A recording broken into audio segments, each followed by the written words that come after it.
ఇప్పుడు నెక్స్ట్ ఇందాక నిన్న కూడా నేను కాంటాక్ట్ అవ్వాలని చూసాను. సో, మీరు చూస్తే 2 డేస్ నుంచి పాడతా తీగ ఒక ఇష్యూ నడుస్తుంది. ప్రవస్తి అని.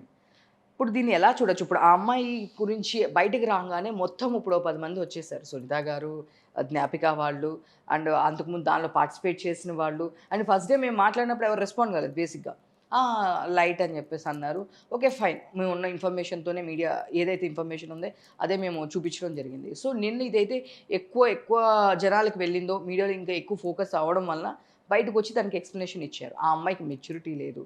ఆ అమ్మాయి మెచ్యూరిటీ లేకుండా మాట్లాడుతుంది. ఇలాంటి దగ్గర ఇలా జరగదు. ఇట్లా జరగదని సో, ఎంతోమంది ఇప్పుడు ఆ అమ్మాయికి నెగెటివ్‌గా మాట్లాడుతున్నారు. బట్ ఆ అమ్మాయి నాకు సింగింగ్‌దే వదిలేసాను. బట్ ఉన్న నిజం చెప్పాలనుకుంటున్నాను. నాకు ఈ కెరియర్ గూడా అవసరం లేదని తను తెగించి మరీ వచ్చింది. సో, దీంట్లో ఎవరిది పాయింట్ ఆఫ్ వ్యూ కరెక్ట్ అంటారు? ఎవరు రాంగ్ అంటారు? అమ్మాయి చిన్నపిల్ల మెచ్యూరిటీ లేకుండానే మాట్లాడిందని నేను కూడా అనుకుంటున్నాను. బట్ ఏదైనా కొన్ని కొన్ని కామెంట్స్ హర్ట్ ఉండొచ్చు. ఆహ్, బట్ వాళ్ళ తల్లి అంటే కాకి పిల్ల కాకికి ముద్దు, నా కూతురు సాంగ్ నాకు ముద్దు. ఎవరికైనా అంతే. అక్కడ పాడుతా తీగకి బోలెడంతమంది తల్లులొస్తారు పిల్లల్ని తీసుకొని. ప్రతి ఒక్క తల్లికి నా కూతురు పాడిందే బెస్ట్ అనిపిస్తది. అలాగే ఆ తల్లికి అనిపించుండొచ్చు. కానీ నిజంగా మీరు ఒపీనియన్ తీసుకోవాలనుకుంటే జడ్జెస్ ఒపీనియన్ కావచ్చు, పబ్లిక్ ఒపీనియన్ కావచ్చు, ఇవన్నీ కూడా తీసుకెళ్ళాలి. అంతేగాని నా కూతురికి అన్యాయం మీ కూతురిని సెలెక్ట్ చేయకపోతే ఇంకా ఇదేనా? తప్పు కదా! నేనేమంటానంటే ఓటమిని తీసుకునే స్పిరిట్ ఉండాలి. గెలుపైనా, ఓటమైనా సరే. జర్నీ అనేది ఇంపార్టెంట్. గెలుపు, ఓటములు దేవుడికి వదిలేసేయండి. అంతే. మీరు చేయాల్సనుకుంది మీరు చేయండి పద్ధతిగా. ఆళ్ళని అట్లా అన్నారు, వీళ్ళని ఇట్లా అన్నారు. ఇవన్నీ కూడా మీరు చెప్తే ఏమనిపిస్తుందంటే కుంటి సాకులు అనిపిస్తది. అంటే ఇప్పుడు 'కీరవాణి' గారు గాని, 'చంద్రబోస్' గారు గాని, 'సునీత' గారు గాని వీళ్ళందరూ గూడా అవన్నీ ఫేస్ చేసి మేము హర్డల్స్ ఫేస్ చేసి ఇక్కడి వరకు వచ్చాము.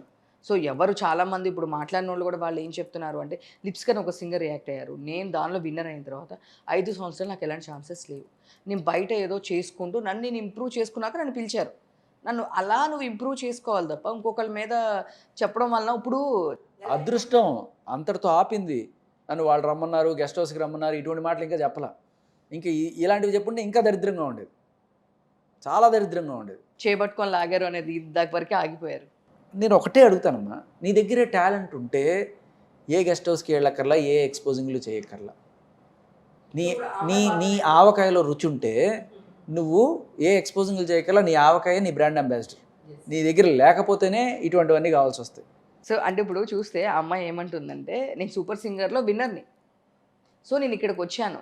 సో, కావాలని అక్కడ విన్ అయ్యి ఇక్కడికొచ్చాను కాబట్టి నన్ను చాలా తక్కువగా చూస్తున్నారు. నాకు ఆ రెస్పెక్ట్ ఇవ్వట్లేదు. అండ్ నేను వెళ్ళిపోయానని వీళ్ళు పార్టీలు చేసుకున్నారు. పేస్ట్రీలు తిన్నారు. లేదు అంటే చరణ్ గారు సునీత గారు మా అమ్మని అవమానించారు. దయచేయండి అని చెప్పి సంబోధించారు. ఇట్లా తను చెప్పే రీజన్స్ అన్నీ ఎట్లా ఉన్నాయంటే, ఇప్పుడు ఒక అమ్మాయి ఇప్పటి వరకు పాడుతా తీగ అంటే ఎస్‌పీబీ గారిది బ్రాండ్. సో, ఫ్యామిలీ అందరూ కలిసి కూర్చొని చూసే షో. సో, ఇప్పుడు ఇంకొక అమ్మాయిని అంటే చాలామంది ఇప్పుడు అందరూ ఇదివరకు స్టడీ అని చెప్పి ప్రెషర్ పెట్టేవాళ్ళు. బట్ ఇప్పుడు పిల్లలకి వచ్చి సపోర్ట్ చేస్తున్నారు. వాళ్ళకి ఏదంటే ఇంట్రెస్ట్ ఉంటే అది చేపుచ్చాలి. ఆల్టర్‌నేటివ్ డెఫినిట్‌గా స్టడీతో పాటు ఇంకోటి పేరెంట్స్ ఇంతకు ముందులా లేరు. చాలా వరకు చేంజ్ వచ్చింది. సో, ఇంత ఫ్యామిలీ షో, ఇలాంటి షో ఈటీవీ అంటేనే ఒక ఫ్యామిలీ బ్రాండ్ షో. ఫ్యామిలీ అందరూ కూర్చునే షో. ఇలాంటి షోస్‌లోనే ఆ అమ్మాయి ఇలా చెప్పిందంటే రేపొద్దున ఎంతమంది అమ్మో! ఇక్కడ ఇలా జరుగుతుందని ఎంతమంది వాళ్ళ పిల్లల్ని అంటే వాళ్ళకున్న ఆశలు బయటికి రాకుండా ఉండిపోతారు గదా! అది ఎంత ఎఫెక్ట్ అయితదంటారు? ఖచ్చితంగా ప్రతి పేరెంట్ నేర్పించాల్సింది ఏంటంటే పిల్లలకి see everybody is not a born winner. And అలాగే కొన్ని సార్లు అటు ఇటు అవుతుంటాయి. గెలవాల్సిన మ్యాచ్ మనం ఓడిపోవచ్చు, ఓడిపోవాల్సిన మ్యాచ్ గెలవచ్చు. అన్నీ జరుగుతుంటాయి లైఫ్‌లో.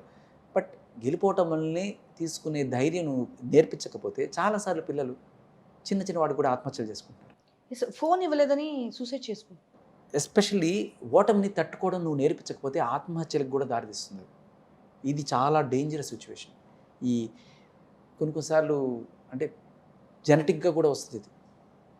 తల్లిని ఎంకరేజ్ చేయకూడదు. ఓకే. ఓడిపోయావు ఇంకా బెటర్‌గా ట్రై చేద్దాం. ఓడిపోతే this is not the end of the world. Paadutha Theeyaga ఒక్కటైనా బోలెడు ప్లాట్‌ఫార్మ్స్ ఉన్నాయి. ఇండియన్ ఐడల్ ఉంది, బోలెడున్నాయి. అండ్ ఏ ఎదవ చెప్పాడమ్మా ఎక్స్‌పోజింగ్ చేస్తేనే ఇది వస్తుంది. మగాడు ఏం ఎక్స్‌పోజింగ్ చేసి వాడు విన్నర్ అవుతున్నాడు? ఈ మగాడు అందరూ కూడా ఇట్ట ఎత్తుకొని వస్తున్నాడా? వస్తున్నారా? కాదు ఇప్పుడు మగాళ్ళందరూ విన్నర్ అయ్యాను వాళ్ళు ఏ గెస్ట్ హౌస్‌కి పోయి వాడు విన్నర్ అవుతున్నాడు? లేకపోతే ఏ ఎక్స్‌పోజింగ్ చేసి వాడు విన్నర్ అవుతున్నాడు? ఔట్ ఆఫ్ ప్యూర్ టాలెంటే కదా! మరి ఎక్స్పోజింగ్ చేయమన్నారు అంటే అవసరం లేదు. నీ దగ్గర దమ్ము ఉంటే ఈ ప్లాట్ఫామ్ కాకపోతే ఇంకొక ప్లాట్ఫామ్. అంటే ఇప్పుడు ఒక దానిలో విన్నర్ అయ్యావు, ఇంకో దానిలో ఓడిపోయావు. మేబీ ఇంకో దానిలో విన్నర్ అవుతావేమో కదా! మేబీ ఇప్పుడు సమాజం మెల్లగా ఆవిడకి నేర్పిస్తుంది. ఇప్పుడు ఆవిడ కామెంట్లు చదువుకుంటారు. వాళ్ళ అమ్మకు కూడా తెలిసొస్తది. ముఖ్యంగా అమ్మ నేను చెప్పేది, ఆ పిల్లకి మేజర్ అయ్యి 1 సంవత్సరం అయింది అయినా కూడా నేను ఆవిడ మైనర్‌లానే కన్సిడర్ చేస్తాను.